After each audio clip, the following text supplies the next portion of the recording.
This week, we're going in focus on Memorial Day. Here in North Carolina, we have memorials to those who gave the ultimate sacrifice throughout our state, and we are starting our show here in Wayne County. I'm joined by Representative John Bell. He's a Republican and the majority leader in the State House, and Cynthia Peters. She's a veteran. Thank you both so much for joining us today. Thank you for being here. Thank you.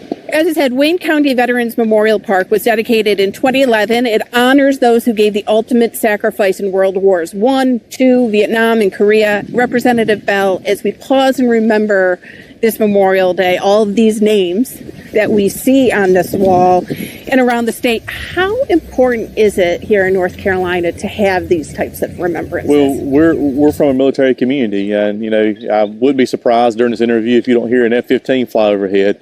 Seymour Johnson is right down the road, and so we're very proud of not just our veterans, but our military heritage. And when you look at this Veterans Memorial here that was dedicated after the community building burned down years ago, it's a sacred place. A lot of families come out here and remember their loved ones. It's a special place for veterans. You'll see people walking around here thanking. When the fountains are going, my daughter loves to come out here and sit down and then look at the fountains. And it's important to remember the men and women that serve. We work really hard in North Carolina to make sure that we're the most military-friendly state in the country. We've passed numerous pieces of legislation. Actually, I've had bill signings right here, and we're very proud of the work we've done, and we'll continue to do the work to honor our men and women that serve. So, Ms. Peters, why don't you tell me a little bit about your service? I enrolled in the Air Force Reserve back in 1976. I was stationed at Andrews Air Force Base as an X-ray technician. I moved on to work for the D.C. National Guard. I was the administrative assistant to a 2-star general for about a total of maybe 10 or 15 years. I retired, and then I decided in 2004 to move to Goldsboro, North Carolina, and I purchased property, and I've been residing here since 2004. I worked at Seymour Johnson as a project coordinator for building their housing out there, and I love Goldsboro, and I enjoy the peacefulness and the tranquility that I get from here, so this is where I'll be. Was this something you always knew that you wanted to join the military? No, it was an accident. My sister and I went to apply, and I passed the test and she didn't. So I said, well, I'll try it. So that's how I came upon joining the Air Force. Representative Bell, you talked about how this is a military community. We have Seymour Johnson Air Force Base right around the corner, basically, from here. We have many installations here in the state. How important is this military community to the state? Well, I'll just tell you, and if you look at the spectrum of, I believe about 90 of our 100 counties have some type of military veteran operation in it right now. It's our state's second largest economic impact, and then we have a lot of veterans that are choosing to retire here now, and I would see that actually number increase with what we just did in the state budget, exempting military retirement. I would hope to see those number of veterans increase. North Carolina is a beautiful state. We got the coast on one side, mountains on the other, and great things in between, and a lot of veterans like to call it home. You've got major military installations all throughout our state. The largest Army base and Marine base in the country is based right here. We like to say the best fighter wing on planet Earth is right here as well, along with our Coast Guard. So the military has a major impact on everyday life here in North Carolina.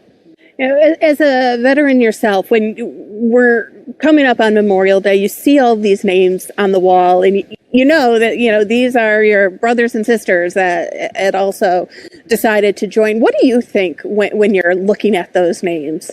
Well, I think of how brave we are as Americans to sometimes volunteer, sometimes drafted, to go and protect our country. So I'm really proud of those people who have done it and are still doing it, and who have passed on. I'm really proud for the love of our country. And you talk about how North Carolina prides itself on being a military-friendly state. You talked about the retirement, that we no longer tax that. How often do you hear military issues coming up at the legislature of maybe we could do this to help out the military? Every session.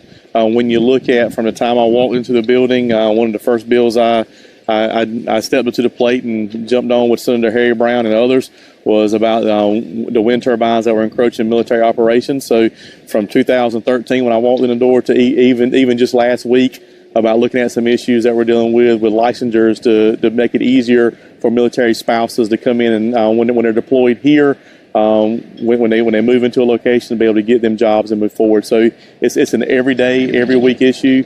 We've got community organizations all across our county that help support veterans, and we're very proud of it. When you reflect back on Memorial Day, a lot of people like to say Happy Memorial Day, but Memorial Day is a day of remembrance.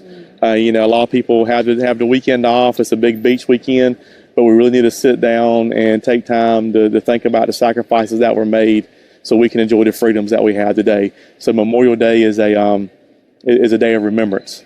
I was going to ask you, when we come up on Memorial Day, I often ask veterans, what does that day mean to you in particular? It's a reflection on military folks that I've known that have gone on, and some of them didn't die because of the war, but afterwards, and how much pride they had in the military. So I feel really proud, and thinking about my dad who was in the Army, and thinking about my husband who was in the Navy. So, and all of them have passed on. So it's very reflective for me for Memorial Day. Well, I'd like to thank you both so much for joining us. I'd like to thank you for your service. Sure. Stay with us here on In Focus. When we come back, we'll be heading out to Thomasville to go to the Vietnam War Memorial. Stay with us. We'll be right back.